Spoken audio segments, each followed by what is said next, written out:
of 4 petitions. So I've been buying time to consult on this matter. And honorable members, I want to be very fair. I have to be extremely fair. The matter Honorable Kera was raising, just confirmed that doesn't apply under standing order number 37, Honorable Kera. Just like they raised earlier, standing order number 37 doesn't require the resolution of this House. However, I'm being referred to standing order number 115 and 35. And on these two standing orders, they require that we adjourn debate now to debate something else. Because when the members sit in any affairs committee, the speaker sits on behalf of other members. And then Mr. Speaker, when a matter, a certain committee of this House do sit there and do their own things with the Speaker, Mr. Speaker, I believe those become personal. It's not a matter of the entire House. So I'm saying whether more than half members of this House, Mr. Speaker, believe it is the right time, Mr. Speaker, to do the right thing for the betterment of people of Embu. Whether, Mr. Speaker, you can cross your eye and use your standing order 1, which give you way out of solving the entire problem of people of Embu. Because, Mr. Speaker, if you allow things to go the way they are going in this House, Mr. Speaker, the entire House will be cursed. Because when people there suffer, when people die, Mr. Speaker, because of our people who are selfish, because of the people, Mr. Speaker, few, not all of us, few people who are selfish to an extent, they are taking this county like a personal property. Mr. Speaker, I'm urging you, because you are a man of wisdom, to do this and agree with the more than half of the members of this House who believe that the budget committee should go to pave way, Mr. Speaker, for hospital government, to pave way, Mr. Speaker, because the matter we are handling here is with the public domain. People are aware that the few characters here, they have come. Point of order, Mr. Speaker. What are we debating? Number 2, Mr. Speaker, sir. Is the member saying that the governor signed this document, knowing very well there is no money meant for drugs in the county? Is that what he wants to allege?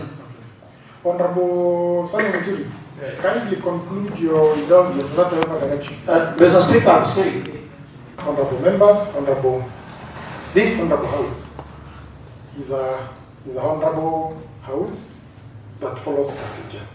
Unless you tell me today that Speaker, kindly throw out all procedures. Honorable Speaker, kindly throw out any applicable law. Honorable Speaker, kindly throw out the Constitution of Kenya and allow us to lynch these 11 people without procedure. Honorable Sami, we shall be turning this House into a lynch mob. And you are now a second term member of this county assembly. You are a ranking member, Honorable Sami Muturi.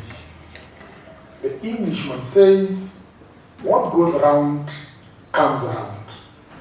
Today, the honors is on the budget committee. Tomorrow, it will be on you. And you come crying to the Speaker that procedure needs to be followed. Otherwise, we just need to agree then. We need not be a house of procedure. We need not to follow any law. We need not to follow the Constitution and decide things the way mobs, the public mobs, decide the fate of thieves in public. But I really want to push us as an honorable House that under whatever circumstances, in whatever matter that we are considering, let us follow our own rules. We set these rules for ourselves, and we set the rules to abide by them. We never set our rules so that people out there can abide by them. And it is so good because when you set your own rules, honestly, What is so difficult in following them? But again, Honorable Speaker, I want to agree that this house is a house of procedure. The Honorable Speaker, when allegations are put across members, and I want to believe the Honorable Speaker that this committee, called the Budget Committee and Appropriation, through this house, only represented this house in the point of aligning the budget as provided in the standing orders. The report was generated to this house and the house passed the budget. And I think, Honorable Speaker, it would be unfortunate if we stand here and kill our own dignity. And I would really wish and humbly request my colleagues that the dignity of this house, Mr. Speaker, just like you protected, it is something that we should all consider, even when emotions are high. I would just wish that my colleagues, we don't become emotional on this. Now that you've given us a space, Mr. Speaker, I would wish all of us as leaders, we sit down and think around this matter so that, Mr. Speaker, whatever the members wanted to achieve, if for sure it is objective, let's achieve it objectively, just like you've guided it, so that we have an opportunity to sit down as leaders of this county. Because by trying to come up with such a motion, Mr. Speaker, you're even saying the governor of this county is incompetent for having signed such a bill. So, Mr. Speaker, we understand. Speaker, point order 120. Honorable Sami Muturi. Mr. Speaker.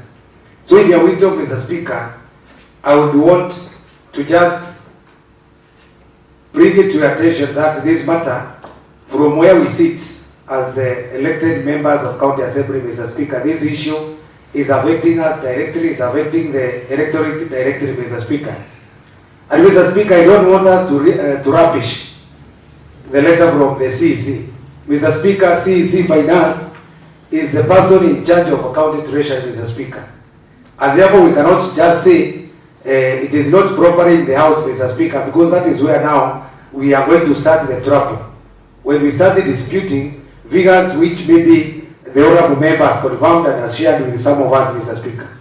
So I want to agree, we can engage, but Mr. Speaker, let us not rubbish a letter which is properly put aside by the CEC Finance, who is the county treasurer, Mr. Speaker. And therefore, and copied to all of us, copied to the governor, because that is the direction, Mr. Speaker. And I want to remind this house, Mr. Speaker, when we rubbish what the CEC Finance has written, and you know anytime we require money, Mr. Speaker, until the money is changed, that's the same person who is going to request money for us. So, Mr. Speaker, it's a serious issue when we say there are serious variations in terms of budget. And Mr. Speaker, when we are given time, Mr. Speaker, we are going to put very clear whatever we pass here, Mr. Speaker, and what was approved, Mr. Speaker, those are two different documents.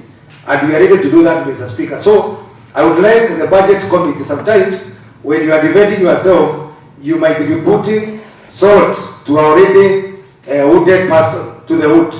Mr. Speaker, because we have the document, and at what point are we going to hold it as a county assembly, Mr. Speaker? That is another thing. So, mind, Mr. Speaker, to just narrow it down, we would like you to consider this matter be expedient as quickly as possible, but at the same time, we also avoid the issue of rubbishing that letter, Mr. Speaker.